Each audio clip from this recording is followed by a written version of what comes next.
Well, what the heck just happened, right? Panelists here, Hugh Hewitt, host on the Salem Radio Network, former Ohio State Senator, and an early and vocal supporter of Bernie Sanders. Nina Turner is here, Katty Kay, anchor of the BBC's World News America, to give the Brexit perspective, and David Brooks, columnist for the New York Times. Guys, there were many things that we believed to be true, turned out not to be. We believed that Donald Trump's support was stuck in the low 40s. It wasn't. We believed Hillary Clinton had a stable lead. She did not. We believed that Hillary Clinton would expand the electoral map. Oh, she didn't.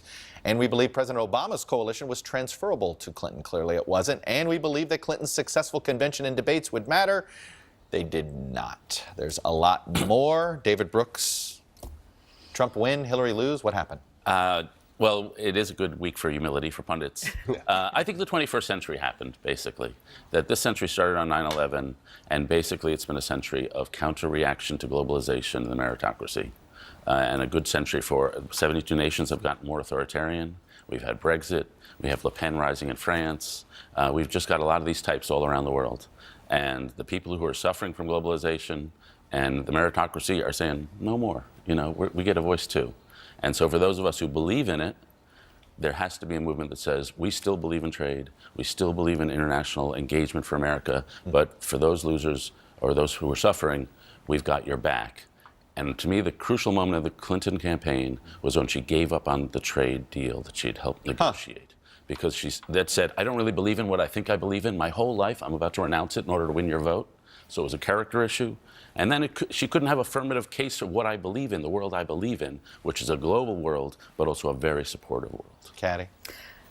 I agree on the Brexit thing, and I'm thinking about the Trump team this week, because when I was in London during the Brexit vote, members of the Leave campaign went to bed that night thinking that they had lost, and they woke up staggered the next morning that they had won. We did opinion polls afterwards that showed that actually if we would hold the referendum again, Remain would win. There were people who came on the BBC who said, you know what, I voted to leave, but I didn't actually think we were going to leave. It was a protest vote. And I think what we've seen during the course of this week is the kind of simple clarion call of change crashing up against the complexity of actually govening. Nina? And that's what's going on in the Trump campaign right now.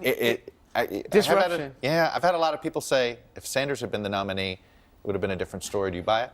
I believe that to be true, but again, everybody thought that Secretary Clinton was going to beat Mr. Trump, so we'll never know. But in terms of the populist message, at least Senator Sanders on the opposite side, in a way that pulls people together and not divide them, he was speaking the language of the forgotten. And so there should be no surprise that forgotten America, no matter their ethnicity, because we see that Mr. Trump was able to get Hispanic voters, African-American voters, oh my God, the majority of the women voters that he was able to amass, even though he was painted as the other.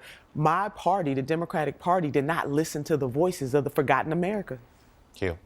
President-elect Trump won rural America 3-1.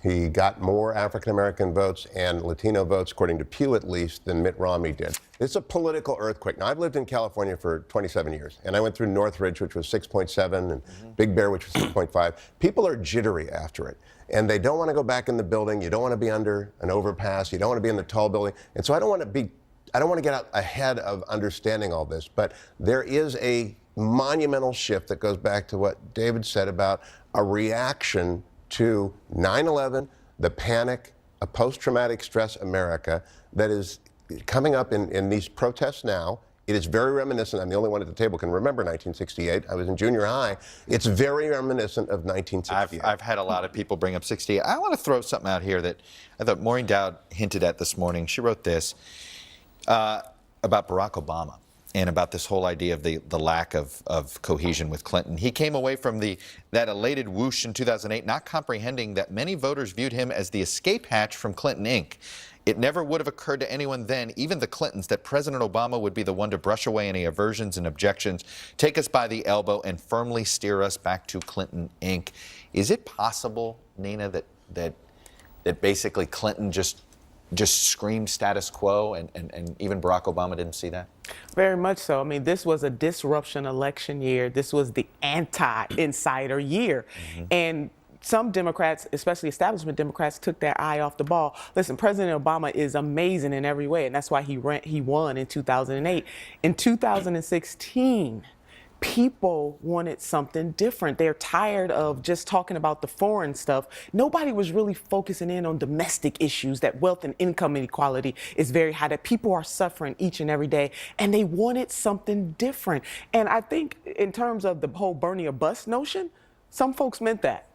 Yeah. They actually meant it. I want to throw one other thing out here. Let me play for you a comment by a reporter for Reports on Rural America for a publication called Progressive Farmer. He had a very provocative response on what happened post-election. But listen to this one piece of analysis, David. Every time you heard about these polls, you would hear that educated white voters were going for Clinton, while people without college degrees or had no college supported Trump. I think they took some of these things that were said over and over throughout the last 4 or 5 months of the campaign, also very personally themselves, that rural America is not uneducated, even though maybe there are fewer people with college degrees than there might be in the metropolitan areas. That stung me because when we would say these things, it was an academic exercise. But the minute he said it, I was like, oh, my late father would have kicked me in the rear for it. I had that just watching that mea culpa, because it is demographically true true that people with college degrees voted very differently than people with high school degrees. But when you say it, when you actually don't have a college degree, you hear, oh, they think I'm stupider. Yeah, that's not at all. I'm guilty of that because I used that shorthand too. And you saw so much sense of moral injury when you went around the Trump world, which I've been doing in the last 7 months. I used to have a code of respectability, and those people are trying to take it away. And the number of times this year I heard flyover country. You guys think we're flyover country. Of course, you've always heard that, but I heard it like every hour. So did I. And, you know, the skepticism that has grown up about elites is totally justified. Yes. Since 2008, no one has gone to jail on Wall Street for the crash, and elites have not been able to fix the problem, right? We haven't managed to fix post-manufacturing job growth. We haven't fixed the issues to do with immigration.